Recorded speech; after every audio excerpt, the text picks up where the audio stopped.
And the interesting thing is that we have been conditioned to feel the feelings of the things that we don't want in life and that we're afraid of.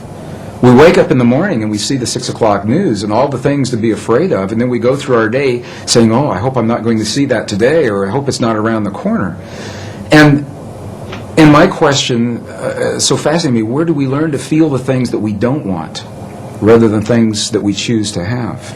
And how would our lives be different if we could cut through all of the static and simply choose in our lives what we would like each moment of each day, or our relationships, or our abundance, or our careers, or the peace in our families to look like? What would our lives look like if we could do that?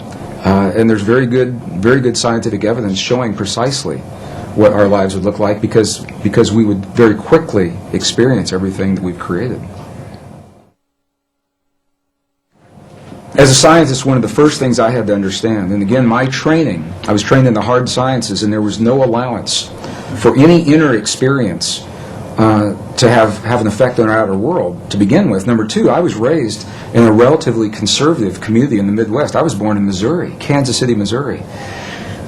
Excuse me, in that part of the world, when you talk about emotions, they kind of get lumped into this nebulous experience. Thoughts, feelings, emotions are all the same thing. We really don't talk about them much. And by the way, as a male, we don't want to see much of yours. So that was my upbringing. So I began to understand when we go into the other cultures, and I'm referring again and again to this wisdom. We had this wisdom in Western cultures, and it was lost in the 4th century. About 1,700 years ago, it was edited right out of our most cherished spiritual and religious traditions, the biblical edits of the 4th century.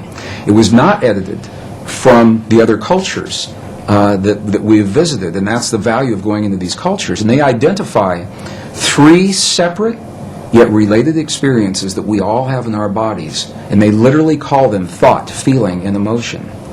And here's the difference.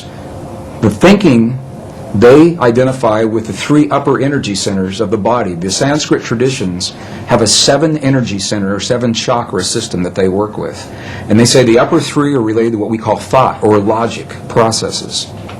So when we think about something, we picture it in our mind, that perfect relationship or peace between nations.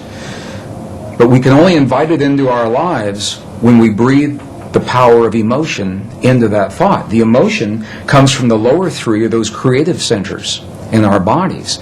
So when we breathe the power of emotion into our thought, we imbue that thought with life.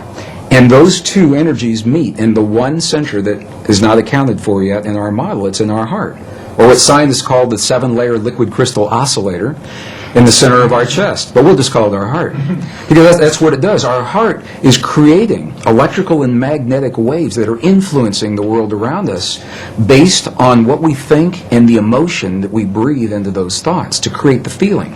So now we just define feeling. Feeling, by definition, from the Sanskrit tradition, is the union of thought and emotion. It creates the feeling. Now what makes this really interesting is that those traditions say we are capable of only 2 primary emotions: love and whatever we feel the opposite of love is. And when you get really deep into the teachings, there are 2 aspects of the same thing. But what they say is when we have our thought, we are either breathing the love of that thought or our fear of that thought to create the feeling. And the feeling then becomes sadness or joy or compassion or anger. Those are not emotions, those are feelings. Now for some people they say, well, you're nitpicking. What difference could it make? And these are the subtle differences between these ancient ways of viewing this inner technology. It's literally a technology, because we can have the same thought or the same affirmation and imbue it with a different emotion and have completely different feelings and create a different outcome. And this is the great secret that was edited out of our Christian and pre-Christian, Judeo-Christian traditions when 45 books were removed in the 4th century. 20 were taken out completely.